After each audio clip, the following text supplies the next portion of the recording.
Сәлеметсіздер ме? Қазақ тілі мен әдебиет сабағына қош келдіңіздер. Алдымен менің каналыма тіркеліп, лайк басып, комментарий қалдыруды ұмытпаңыздар.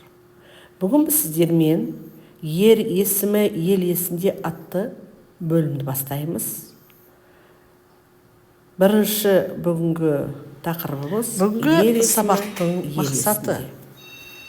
Жазба жұмыстарында жалғаулардың ерекшелігін ескеріп, үндестік заңына сәйкес орфографиялық нормаға сай дұрыс жазу, сөйлем соңында қойылатын тыныс белгілерді орынды қолдану. Сондай-ақ жазба жұмыстарын сипаттау, бейнелеу құралдарын қолдана жазу. Бүгінгі сабақтың жаңа сөздермен таныс болыңыздар. Кесклескен – это ожесточенный, либо яростный. Мысалы, кесклескен шайқас дейді. Это ожесточенный бой. Жан қилы соғыс. Жестокая, изнурительная война. Это как борьба не на жизнь, а на смерть. Сүбелі үлес, весомый вклад, значительный вклад. Талқандау, разгромить, уничтожить, сокрушить.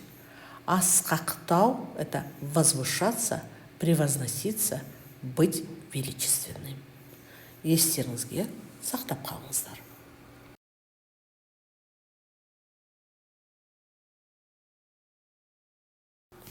Бірінші айтылым жазылым тапсырмасында бірінші, екінші суреттер бойынша әңгіме құраңыздар. Алдарыңызда 4 сурет берілген. Өздеріңізді тексеріңіздер.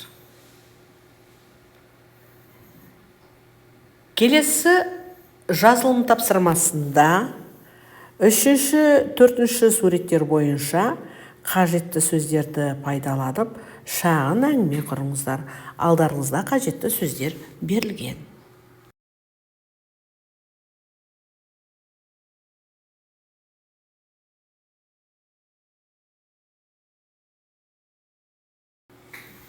Жарайсыздар, өздеріңізді тексеріңіздер.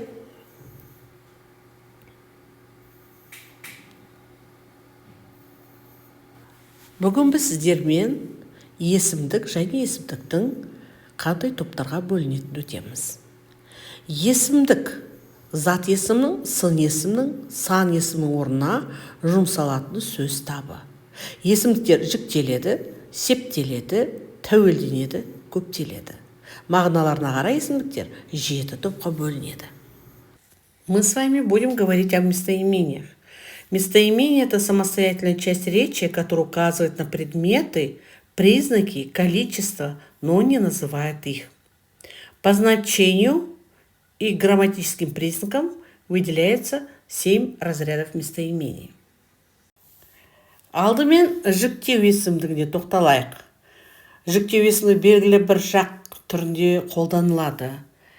Жіктеу – это личные местоимения. Они указывают на предмет, лицо и явление. Мысалы, біз киноға бардық. Мы пошли в кино. Келесі есімдік сілтеу. Нұсқау, көрсету мәнінде қолданылады. Следующее – это указательные. Указывает на определенный предмет, признак или количество из нескольких вариантов. Мысалы, мынау біздің мектептің оқушысы. Это ученик нашей школы. Үшінші бізде сұрау есімдігі. Жауап алу мақсатында қойылады. Вопросительно они выражают вопрос. Мысалы, сенің атың кім? Как тебя зовут? Сен қайда барасың? Куда ты идешь? Өздік есімдігі. Өз деген мағынада қолданылады. То есть возвратное. Указывает на обращенность действия на себя. Мен өзім аламын. Я возьму сам. Келесі жалпылау есімдігі. Жалпылау, жинақтау мағыналарын білдіреді. Это определительные местоимения. Указывает на обобщенный признак. Мысалы, бүгін сабаққа түгел келді. Сегодня в школу пришли все. Алтыншы есімдік ол белгісіз есімдігі. Ол белгісіз мәнде айтылады. Неопределенные.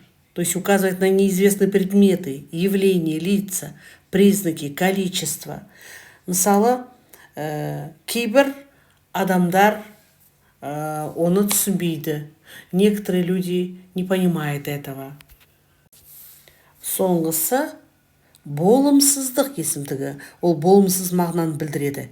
Еш есімдіктердің бірігуі арқылы жасалады. Это у нас отрицательные местоимения, которые указывают на отсутствие, отрицание предмета, лица, признака. То есть используется при помощи добавления местоимения еш. Например, бүгін ешкім ешқайда бармайды. Сегодня никто никуда не пойдет. Келесі мәтінді тыңдаңыздар. Ұлы Отан соғысы халқымыз үшін ең ауыр күндер болды. 4 жыл. 1418 тәулік бойы соғыс жүріп жатты. Бір күшке жиналған орыс пен тәжік, грузин, белорус, қазақ пен украин сынды ұлттар жауға қарсы соғысты. Ол жері мен отан үшін, келешек ұрпақ үшін аянбады. Ұлы Отан соғысында қазақ жауынгерлері көптеген ерлік көрсетті. Ержүрек жауынгерлер Брест қамалынан бастап Берлинге дейін жетті. Олар Сталинград түбіндегі жертөлелерде, Днепр өткелінде, Москва мен Ленинград үшін болған ауыр шайқастарда батырлық танытты. Украинаны, Прибалтиканы, Қырымды, Белоруссияны, Кавказды жаудан тазартты. Польша, Болгария, Румыния, Венгрия, Чехословакия, Германияда жеңіс туын көтерді.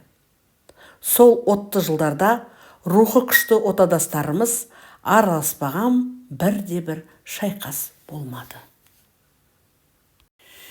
Келесі айтылым тапсырмасында сұрақтарға толық әрі қысқа жауап беріңдер.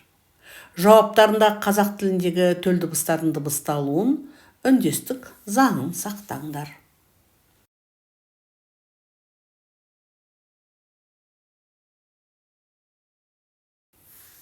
Жарайсыздар.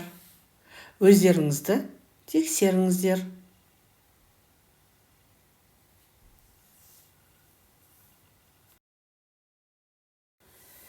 Келесі тапсырмада мәтінде сипатталған халқымыздың бастан кешкен ең ауыр күндер мен қазіргі күндерді салыстырып айтыңыздар.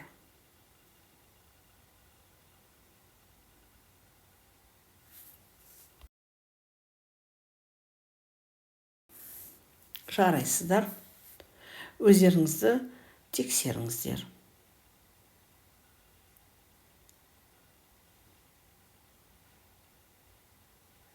Келесі 6-шы тапсырмада мәтіннен төмендегі берілген сөздердің антонимін табыңдар.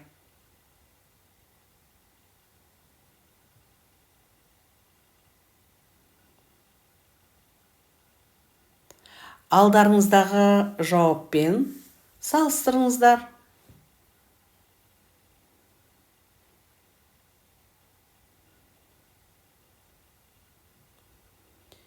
Жазылым тапсырмасында бұл қай есімдіктер деген логикалық ойын.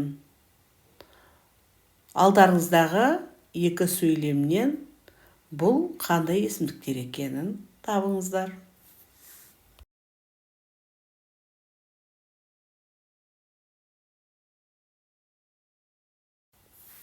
Тамаша. Жауаптарыңыз дұрыс деген ойдамын.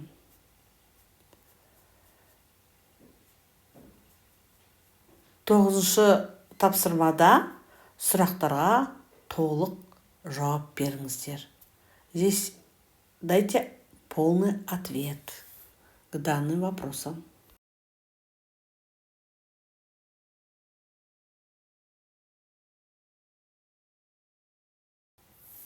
Керемет. Өздеріңізді тексеріңіздер.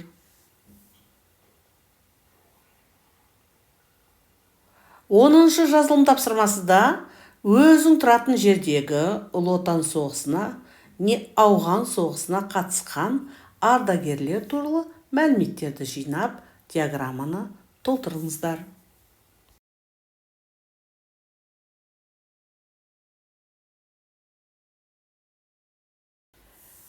Орындап болсаңыздар, алдарыңыздағы ықтимал жауаппен салыстырыңыздар.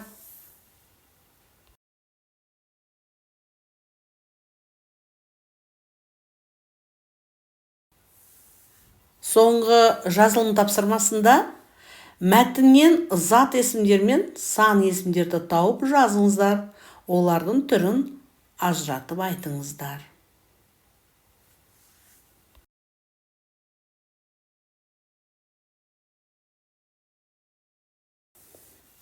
Тамаша. Өздеріңізді тексеріңіздер.